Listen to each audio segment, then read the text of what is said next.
Good afternoon, everybody. It is Wednesday, July 18th. Welcome to another edition of the Busy Webinar. My name is Trigby. I'm the Director of Buzz Development here at Wednesday, BizzyWeb, and today we're going to be talking about how old tactics and things you might have put aside for something newer and sexier still work and are still effective and still things that you should absolutely take a look at. One of the big things that we're going to be talking about today primarily is email marketing. So we're excited to have you with us. I appreciate you sticking with me. I do want to share one thing with you before we get too deep into this. For those of you who are watching live right now, this is the YouTube page where we are broadcasting on YouTube Live. And if you see over in the corner, right over here, there is a chat pane that I am monitoring while I'm giving this presentation. So you can feel free and ask me questions, ask me anything you like, and I will be more than happy to try and answer it the best of my ability. If you are watching a recording of this, that's fine too. You can feel free and email me. I'm going to give you my email address in just a minute. So thanks again for joining us. Let's go ahead and get started. Here is my contact information. You can reach me at trigby@BizzyWeb.com. You can also call us at our main number, which is 612-424-9990. If you'd like a copy of the presentation afterwards, that'd be great. Be more than happy to give that to you. Or if you just want to chat, that's kind of what I'm here for. So if you're new to the Busy Webinar, we are a full-service digital growth agency that is based in Minneapolis and St. Paul. Our primary focus is on lead generation and customer acquisition for our clients. How that actually manifests itself is in web design, inbound marketing, advertising, digital marketing. Really everything under the sun as it relates to digital are things that we do. So email marketing is obviously a big part of that. That's why we're going to be talking about it today. So as we start, I wanted to make sure that we laid out a clear and distinct definition of what exactly email marketing is and how exactly that can help us. So here's the best definition that I've been able to find: delivering professional email communications to an interested audience containing information the recipient finds valuable that looks great in any inbox. That's a mouthful to be sure, but there are a couple of things that I want to outline and highlight before we move on that are really important here. Professional communications, I'm going to talk a little about why that's important. And interested, that interested word is bolded for a reason, because we want to make sure that the people we're sending emails to are actually interested in reading them. They have to find the content valuable as well, and it needs to look great in any inbox. So it needs to look just as good on a phone as it does on anything else. So why is email important? Well, by and large, the return on investment is great. So you can actually drive revenue and profit, not just for your prospects, but also for your existing customers as well. There's all sorts of statistics going around about the value of an existing customer versus a prospect, and there certainly is a significant amount of credence to that. Email marketing gives you a great, cheap option to drive more revenue. It also can help you create and increase awareness. If you've got a new product, or if you have a product line that is being underutilized, the best thing you can do is start emailing people about it and letting them know about it. The worst thing you'll ever hear from one of your existing customers is, "Oh, I didn't know that you did that." And it can also help you boost repeat business as well. There's a rule in marketing, that, especially now, that if you haven't talked to your clients in the last 90 days or communicated with them, they are not your clients anymore. So keep that in mind as we're going through this, is how much are you talking to the people who've already bought from you, and how can you re-engage with them to get them to start sharing and telling people about this. Now, before I get too far, I am going to cough, and I apologize. I'm still getting over a bit of bronchitis. So here's how I'm going to break this down today. I'm going to make the case for email marketing and why it's still important, how to harness the power of your inbox, which includes growing a healthy list, creating great content, how to design a really great template that matches your brand, how to get your email opened, and most importantly, how to track your results. And then we'll talk finally about pulling it all together and making it really sing. So, okay, let's talk about why email marketing, why this is important. So, question for you to ask yourself is what is the #1 app on smartphones? And if you're participating live, feel free and answer the question and on the live pane chat, and I'll give you a shout out if you're right. You think, well, gosh, is it Facebook? Is it Angry Birds? What exactly is the best one? It's actually email. More than half of all emails in the entire world are open on a mobile device. So that's critical as we're talking today, and this is sort of an overarching theme, is how good does this have to look on a small screen? It has to look fantastic all the time. And statistically speaking, and to give you a bit of context, more people own a cell phone than own a toothbrush. I think the statistics are 4.9 billion cell phones, but 4.2 billion toothbrushes. So as you're going about your day-to-day, remember there's about 600 million people you should be glad who are just texting you and not talking to you directly.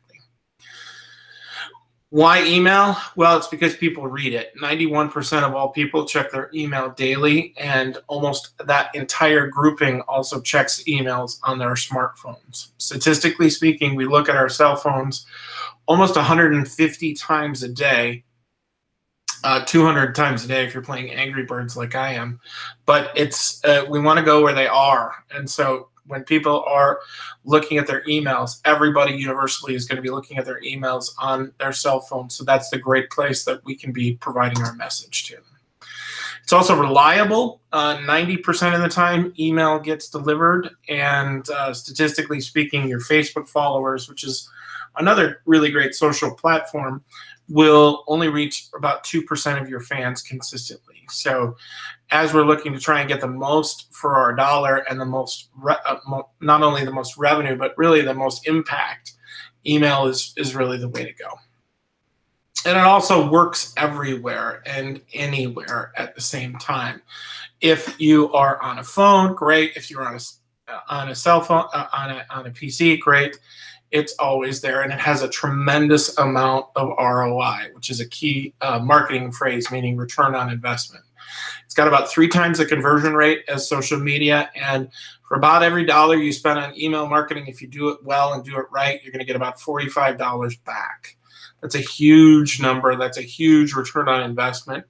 The key thing, though, is it has to be done really well, and I'm going to work on teaching you that today. So first impressions really matter. If you have a first date and you bring that date a wilted flower like that, you're probably not going to have a second date. But if you do have a great, nice bouquet of flowers, that does say something. What it says, well, that's interpretive. But really, as we go back to the dark ages of the internet, and a time in my life I like to call college,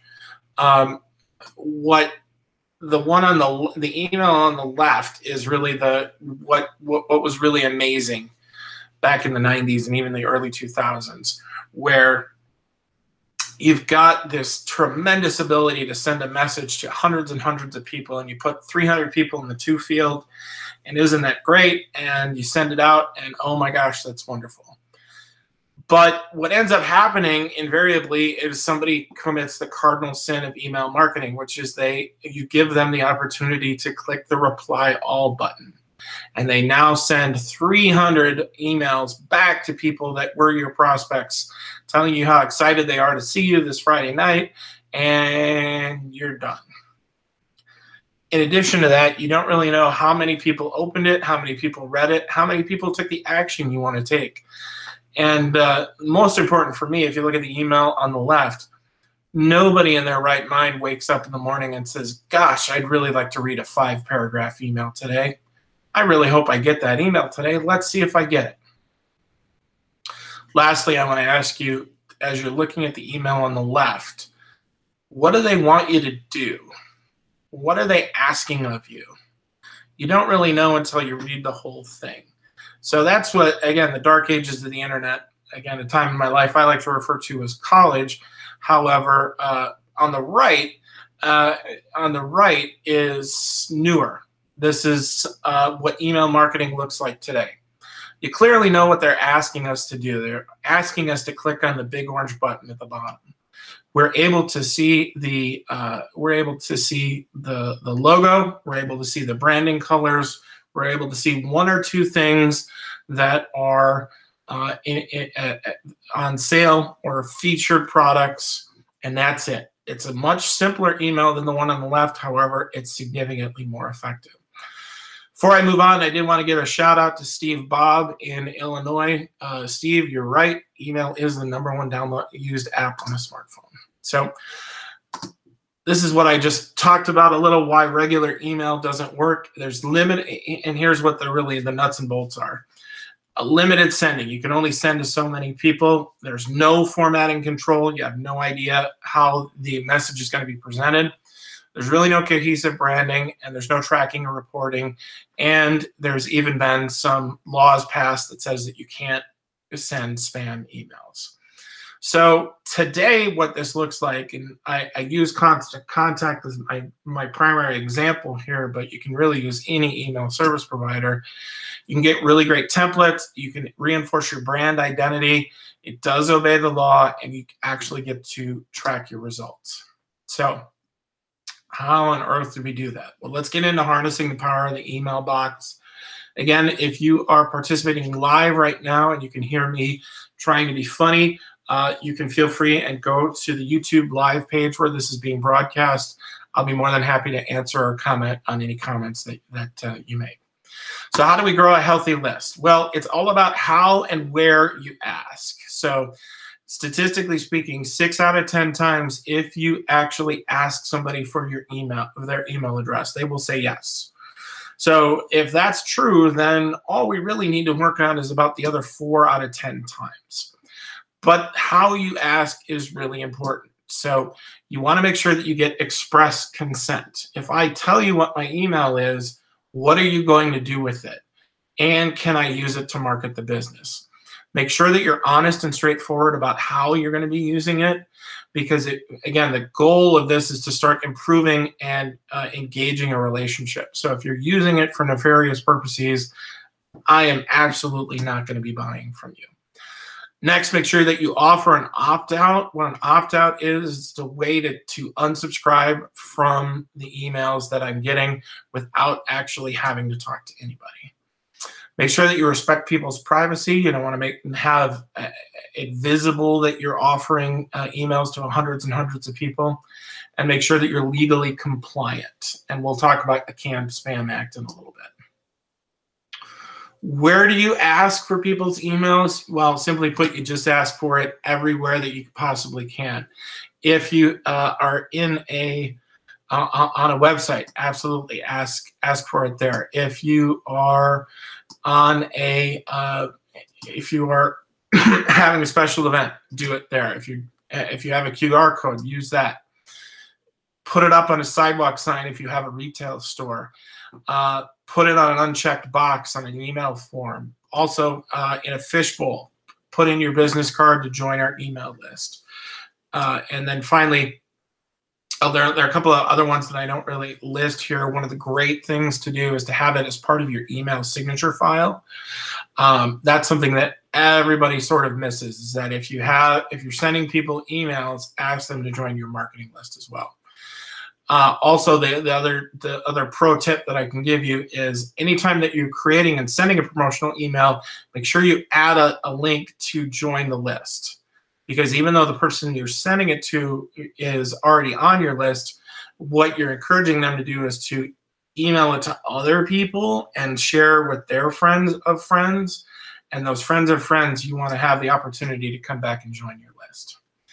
So one of the cool things that Constant Contact offers, which is one of the reasons why we like Constant Contact at BizzyWeb, is you can actually have text to join. So you can pick a keyword that you like, and you just text that word to 22828, and it'll start getting people to join your list. It's pretty simple. It's pretty easy. And same with QR codes. If you just want to have somebody scan your QR code, put it on a business card, put it on something that you're handing out at an event, it automatically does that as well. So it's a really great functionality to get people to agree to join your list. So that being said, you want to make sure that you give them the reason to join your list and to let them know when to expect it. So as you are sending your emails, make sure that you're consistent in the time and the things that you're offering. So here are a couple examples of things that you can offer in an email, in a monthly email newsletter or email marketing your business. Something that you are engaging with people and offering them great content. And you want to make sure that they are getting it on a regular basis. So don't send out an email and then wait 4 months for another one. Statistically speaking, the #1 reason for people unsubscribing is that the content is not relevant. And we'll get into some A/B testing in a little bit to talk about how you can break that down and figure out what content is most relevant to those people. So let's talk about that. How do you create great content? Well, one of the things that we see at BizzyWeb that is pretty consistent in email marketing that's underperforming is people are putting their own readers' interests ahead of, they're not putting their own readers' interests ahead of their own. So they are, small business people are putting out what they think is cool, what they think is interesting, but it's not interesting to their readers. So make sure that you're focused on what is relevant to your customer or your prospect, not just for you, and then figure out how much is enough. How much can you send them without them being annoyed? Generally speaking, you want to do it about once a month. Third, you want to turn questions into content, and I'll talk about that in a little bit. And then also realize that the images that you're providing are content as well. So let's talk about the first part, how to write for your audience and not for you. Well, if you're writing for stuff that you think is cool or you think that you should be educating your prospect base, that's not the way to go. 38% of people will unsubscribe if it's boring. So if it's not interesting to them or doesn't actually help them solve a problem today or at least get them down the road to that, they're gone. More importantly and more frighteningly, 32% will send it to spam if it's irrelevant. And if you get too many spam complaints about your emails, you'll get blacklisted and you won't be able to send out promotional emails. When you write for your audience and not just for you, you're saying that if you're a dog lover, great. Let me share with you some common grooming mistakes that people make. Then the implication is, because we are sharing this information with you, we know how to not make this mistake. As somebody who used to groom my dog, this is important to me. This is why when I got this email, it was important. So how much is enough? Well, there are a couple of rules to follow. Less is more. So if you're going to be building an email, don't have more than 20 lines of text. Don't have more than about 3 pictures because we are visual animals before anything else. Anything more than 3 pictures is just sort of busy to the eye. And then if you're going to include links, which you should absolutely do, realize that you're going to have sort of a reverse hockey stick growth. Hockey stick growth in business is great if the hockey stick is going up. This is one that's laying on its side.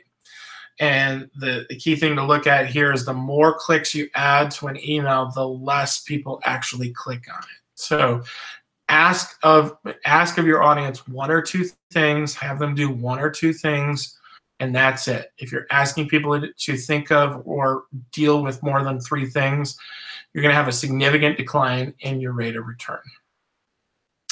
I talked about frequently asked questions and how to turn your questions into answers. Here's how this actually works in real time. So here's a couple of questions. And we all have these questions depending upon what our service is. What are the things that we get asked on a regular basis? What are the helpful things that our customers really want to know?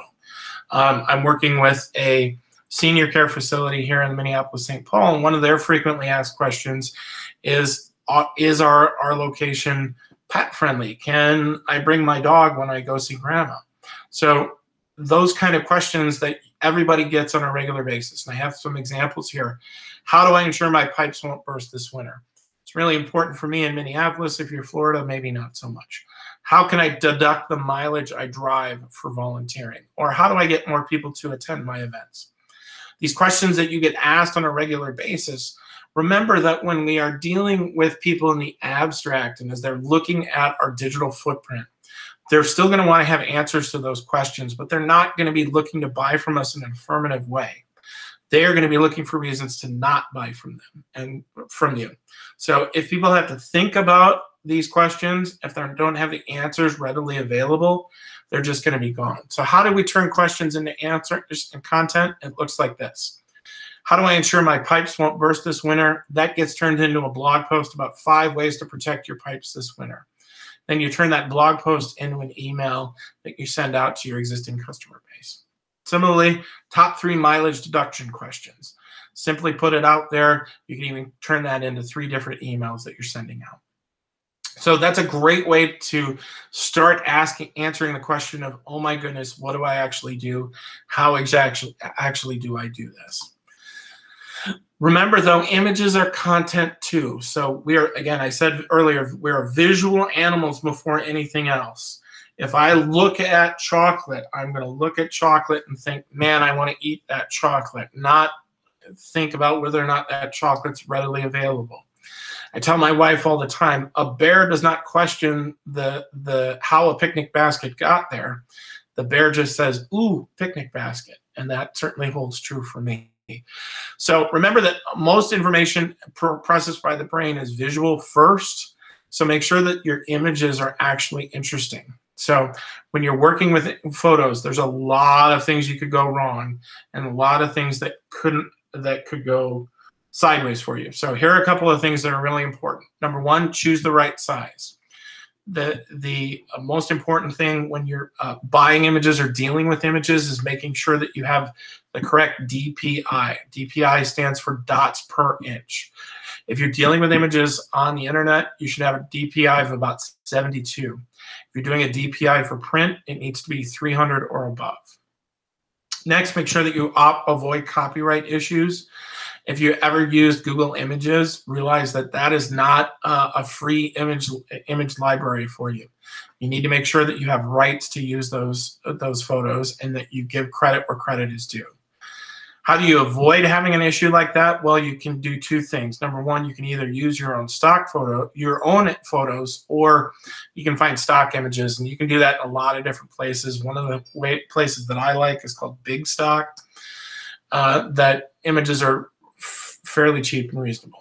So next, as we're communicating, make sure that we communicate through our content. How we present the biggest and best thing that we want somebody to do is crucially important. So a couple of things to keep in mind. Number 1, make the images clickable. If you have something that you are asking somebody to do, like read a blog post, make sure that when they click on the image takes them to the blog post too. Next, you want to make sure that you keep the key action above the scroll line. The scroll line is that arbitrary mark at the end of a computer. Here, I can show you right here, where anything below that, people have to scroll down. We want to make sure that the most important stuff is above that. And again, limit the choices. Don't give your audience more than 1 or 2 choices, because the more choices you give somebody, the less likely they are to make the choice that you want them to make. Okay, we've talked about how to grow a great list. We've talked about how to build great content. Now let's talk about how to design a beautiful mobile-friendly template that looks just like you. So key thing to keep in mind is with all of the emails being opened on a mobile device, we have to make it look great for mobile. But in addition to that, we also want to make sure that we look great on a PC too. So we're really applying this for the entirety of our audience, not just for one or the other. So by using a couple of tools, we can do that. Number 1, we want to make sure that we're optimized for mobile. Another way to say this is that you're device agnostic. And next, you want to make sure that you're ensuring consistent branding. How you look, the logos that you use, the coloring that you use should all be very consistent. So how do we do that? Well, we want to make sure that whatever website we have are the same logos being used, if we have the same iconography is being used, and the same images that we are using, that starts to create a sense of familiarity among our prospect base. What's really interesting and really important, it's one of the things that our writing staff at BizzyWeb I think does really well, is making sure that you use similar language depending upon the marketplace that you have. So to give you an example, we are based here in Minneapolis.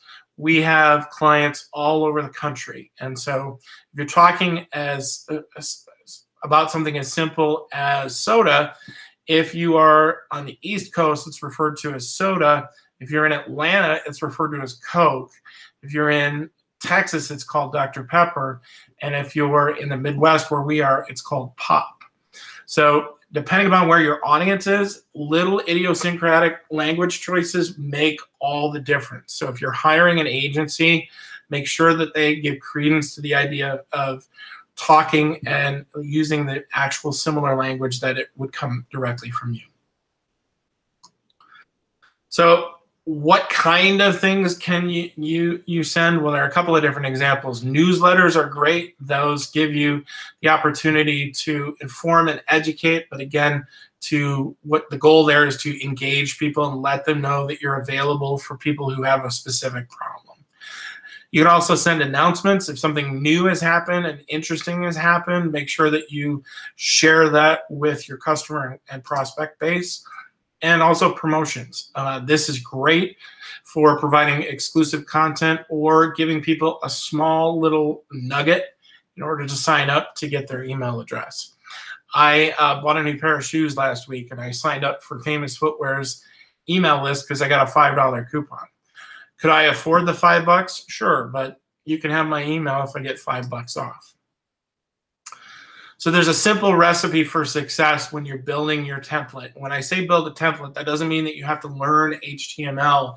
It just means that you have to have an email service provider like Constant Contact or MailChimp to kind of lay everything out for you. So number one, the best thing to do to avoid having mobile responsiveness issues, use a single column template.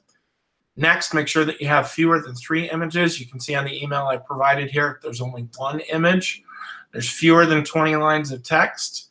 There's no more than a couple, 3 links at best. And the main action, which is that purple button that says sign up today, is above the scroll line.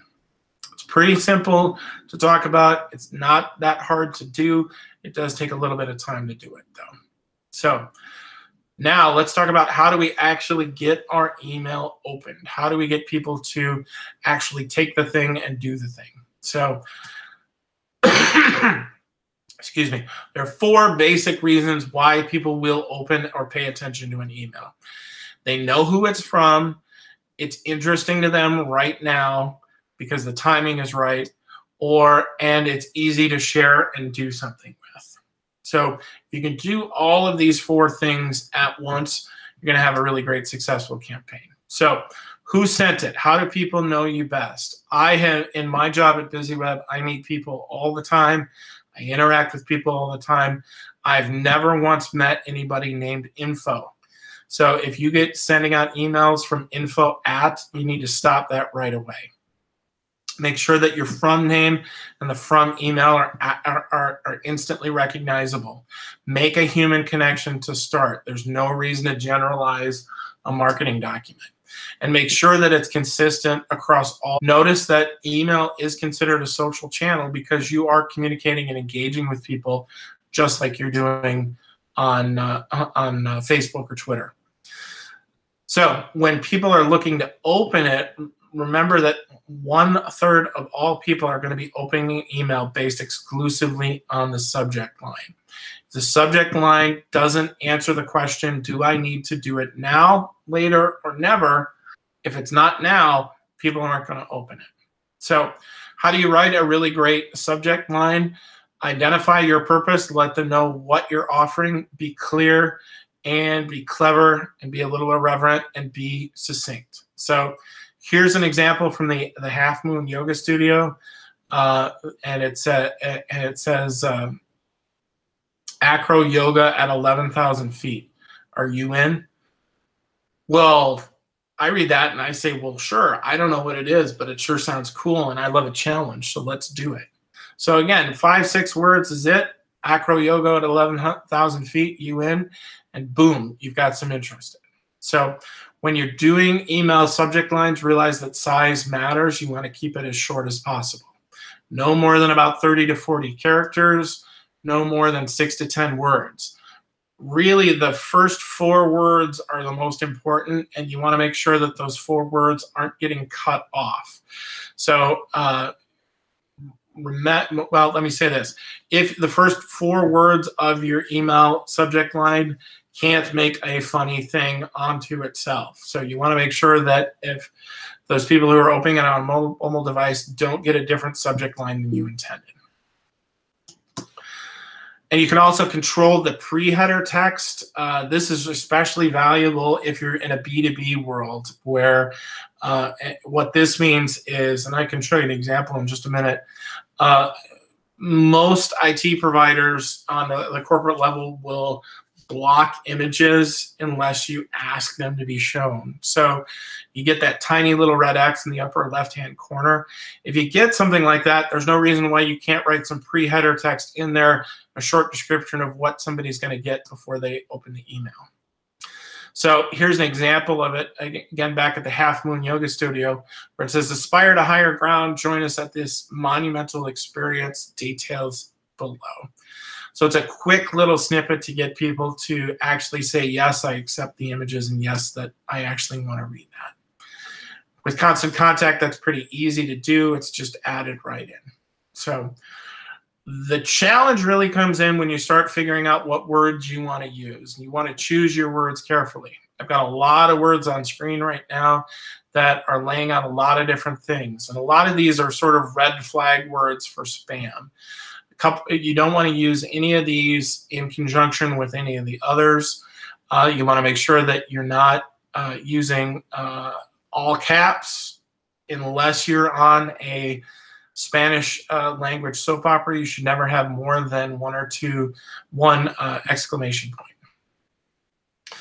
The timing of email marketing is important too, because you want to make sure that you're not bothering people when you're trying to stay top of mind. So how often should you be sending an email? Well, keep the promises that you made. So if you tell people initially you're only going to be chatting with them about once a month, only do that. Make sure that the timing across all of your channels is consistent, and you want to make sure that you can determine when it's urgent. How do you determine when it's urgent? Well, that's by doing some A/B testing. So you send out a couple of different emails, the same email a couple of different times, be able to figure out what day of week is going to get you the most impact and what time of day. So Constant Contact will tell you the best time of day to send an email is Tuesday to Wednesday between 10 a.m. to 3 p.m. That being said, Constant Contact has well over a million customers, so that's a lot of email going out. Whatever industry that you are in, the answer to that might be completely different. Here are a couple of examples. If you're working in a restaurant, the best time to send an email is Monday morning. If you are a religious organization, the best time to send an email is Thursday at noon, because people are going to be planning their weekend. And so you want to make sure as you're doing that A/B testing to figure out what's best for you. You also want to make sure that you include social media buttons, because one of the easiest things that you can ask people to do as you're starting the engagement process is to say, please share this with anybody that you might think would be helpful for this or might take advantage of this. The way you do that is by implication. You don't ask directly. You have those share buttons available. So if something is cool that you want to share with your friends, the button is right there. And make sure that the button actually connects. So if you want me to share on Twitter, I should be able to click the Twitter button and it takes me directly to my Twitter feed and automatically writes the post for me. It doesn't say take me to Twitter's login. So all this being said, the goal of any marketing program should be to create a physical and measurable result. The question is, how do we do that, and what exactly is the most relevant thing that's helpful for us? So to start with, don't guess whether or not a campaign was successful for you. Start by declaring what a successful campaign would be using an actual real hard number, and then measure what you're doing. So there are a couple of metrics that really do matter, and I'm going to talk about this. But you want to make those data, use that data to make really good decisions to help grow your business and make your business a little bit more efficient. Finally, you want to focus on the click-through. One of the things that just irritates me to no end in my business is people who are selling the idea of the importance of impressions. Impressions have a really good place, but they're really only defining the scope of who you're dealing with. When you're trying to have people take an actionable item, focusing on the click-through is the most important thing. So as you're trying to figure out what is a successful campaign, the first measure of a successful campaign is how many people open the email. And by that, you should be able to tell what your best day and time is. By and large, a good industry average is about 20% for an open rate. A click-through rate is a subset of the open rate. So however many people open the email, how many people actually clicked on the thing that you wanted them to do. And a good click-through rate should be about 10%. So if we're talking about those in real numbers, if you send out 1,000 emails, you should feel good if 200 people open the email and then 20 people actually clicked on something that you wanted them to click through. What the did not opens will tell you is a couple of different things. It will tell you whether or not you're providing interesting content, if you're providing the right content, or if you need to have a different audience altogether. So it's a great way to start twiddling with the content to try and up your open rate. Start maybe sending it at a different time, maybe changing up the way in which you use sending the subject line. A do not open rate, again, that's the converse of the open rate. So by and large, 80% of the people aren't going to open your email. An opt-out is somebody who says, nope, I'm done. I don't want to do it anymore. And by and large, a good opt-out rate is under about 1%. Excuse me. I'm just getting over some bronchitis, and some days are better than others. So a bounce is something that completely different than an opt-out. A bounce is an undeliverable email address. So does that mean that the person that we were sending it to didn't get it? It got put in a spam. They were on vacation. It's a bad email address. They don't work there anymore. Anything like that. A good bounce rate is, again, about less than about 10%.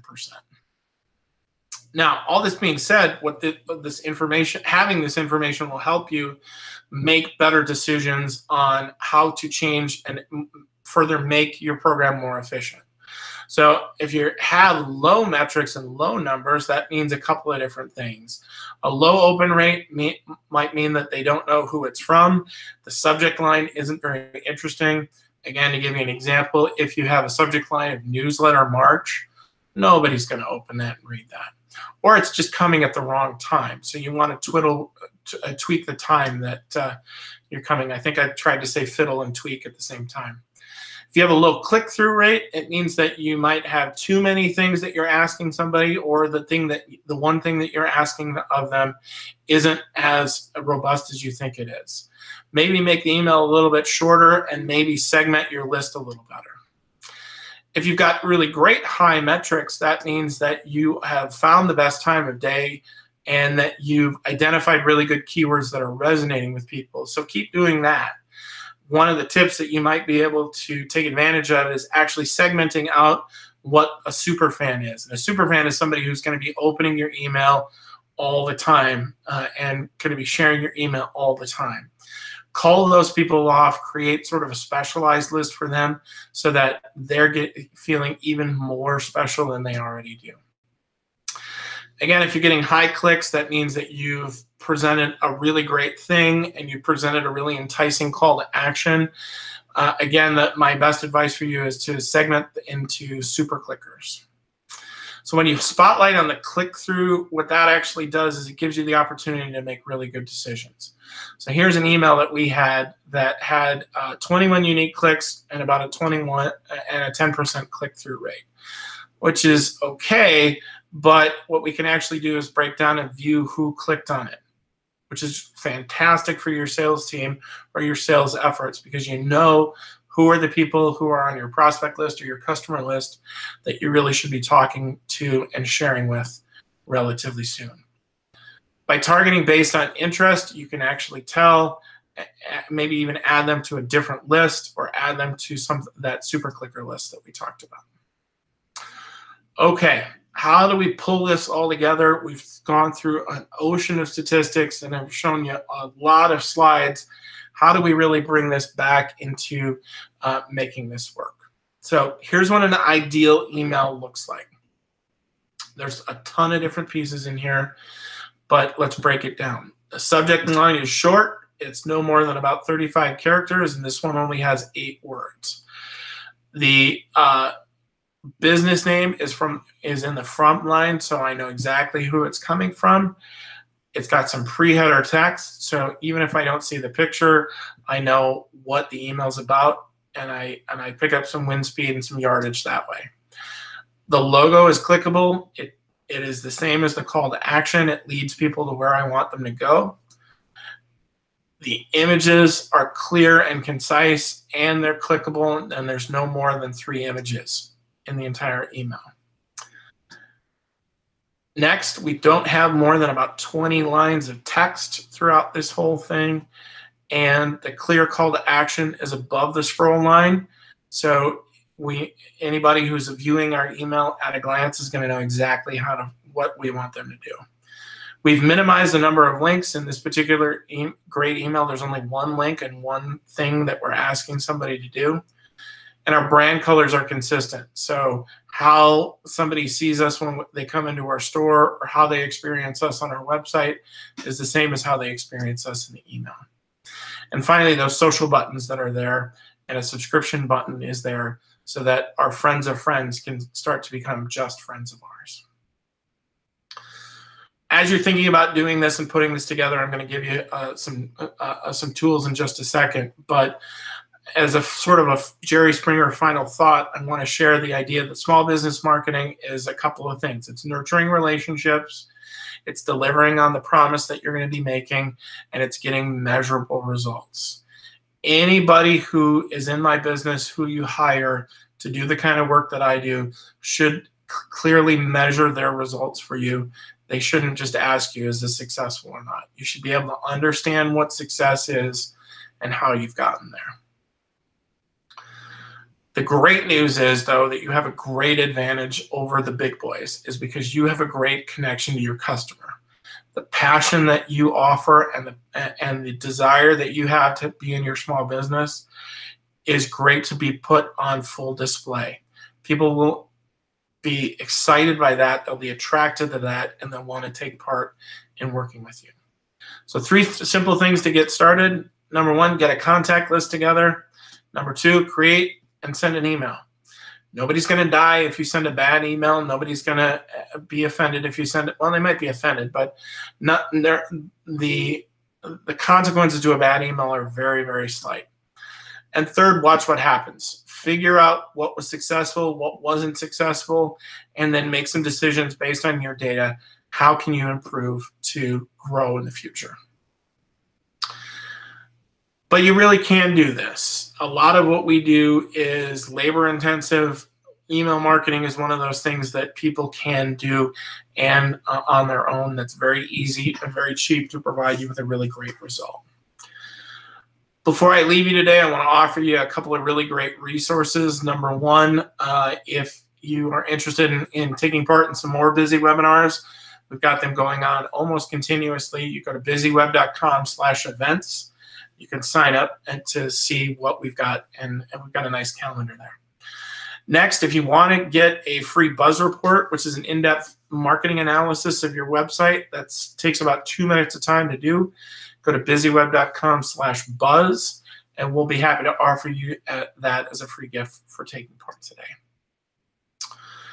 I told you earlier about text to join. This is my text to join. So if you text the word BIZZY, B-I-Z-Z-Y, to 22828, our constant contact account will take you through the steps of joining our account. Now, I told you I was going to give you a free tool. In a thank you email that I'll be sending out to you later today, Constant Contact is currently offering a nice little deal. It's 30% off for the first 3 months. It's a fantastic deal. If you want to get started with this, I'd encourage you to sign up through that special gift that I'm going to be giving you later today.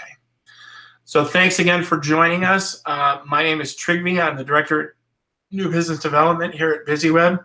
If you'd like a copy of this deck, if you'd want to have some further follow-up, I'd be more than happy to talk with you at any time. You can reach me at trygve@bizzyweb.com, or you can call me at 651-252-4052. Thanks again for joining us. We'll see you on the next Bizzy webinar. Take care, everybody.